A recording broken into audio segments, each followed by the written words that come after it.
Ay gala karon na kagabion utang ako ideklara sa matagusta ang Diyos nagmahal nagdagat siya kanato.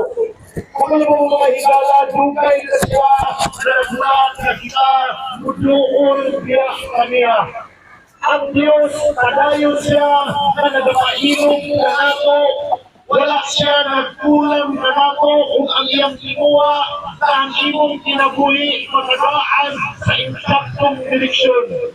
Mga higala, gimahal kita sa Diyos na bisan paman sa harong mga kalamasan, bisan paman atong mga binuhatan, mga usahay, dili makapahimaya sa Diyos. Ang Diyos nagmahal ug nagtagad pagyapon siya kanato. Gani ang Biblia nagaingon sa Book of Romans 5:8 sa diyang kita padayon nagpakasala si Jesucristo namatay na kanimo ug kanako. Mga higala, dili nato ikaulaw ang pagduol kang Jesus Christ. Kay naman siya lang ang tinud-anay na makahatag katagbawan, makahatag sa tinud-anay na kalipay, makahatag sa kinabuhing walay katapusan. Siguro aniya kakaron nangita ka og kalipay sa mga butang nining mga kalibutana. Ingnon ka maangkon manimo ang tanan, kwarta, babae, ilimnon, mga bisyo, abalo ka. Ingnon ka dili gina nimo maangkon ang tinuod na katagbawan. Ang atong kinabuhi nagikan kang Kristo. Ang Dios ang nagmugna niini. Maski pa naana sa imo ang tanan kung moabot ang panahon ang hinulman atong kinabuhi kwaon ka na sa Dios. Kabalo ka ang tao paghapit ka mamatay ang sampiton walay lain ang Dios.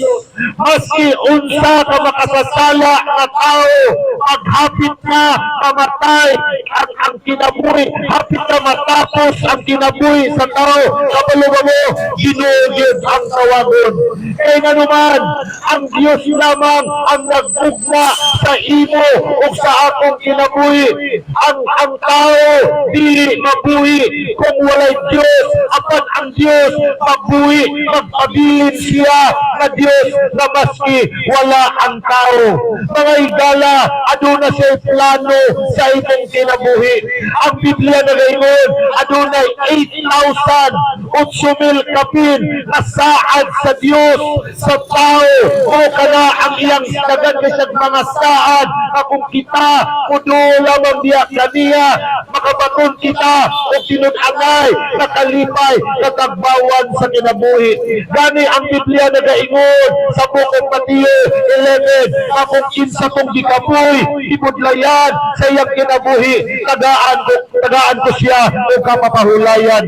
Mga higala, dili masulbad ang atong problema, dili kita makagawas sa kagawasan sa klase-klaseng bisyo, dili masulbad ang dagang mga pangutana sa atong kinabuhi, gawas lamang kung ato ning ihatag kang Jesus Christ.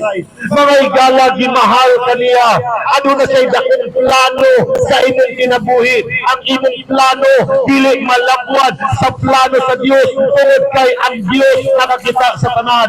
Gani ang Biblia nagaingon sa Book of Proverbs 16 na maski ikaw ang magplano, ikaw ang mubuhat sa pinakamaayo, apan ang Dios ra gyapon maoy magduk sa tanan.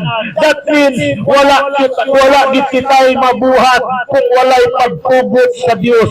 Mga higala, karon na kagabion ako nasayod na ang Dios nagapanukod sa imong kasing-kasing, nagaurat siya kung imo ba siyang pasudlod o dawaton sa imong kinabuhi, kay tagaan kaniya sa tinud-anay, nakalipay o katagbawan sa kinabuhi.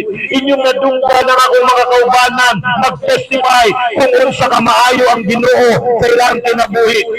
ang tinuod, wala na mo pakaulawi, ang apan amo lang, gina-expose ang buwan sa bakakon nga yawa, kay mao kini ang iyang plano sa matag tao. Ikaw karon, wala ko masayod kung sa imong kinabuhi karon, wala ko kanang dili man imo sulayan, si Kristo sa imong kinabuhi, imo siyang dawaton, isip Ginoo o personal na mangluluwas sa imong kinabuhi.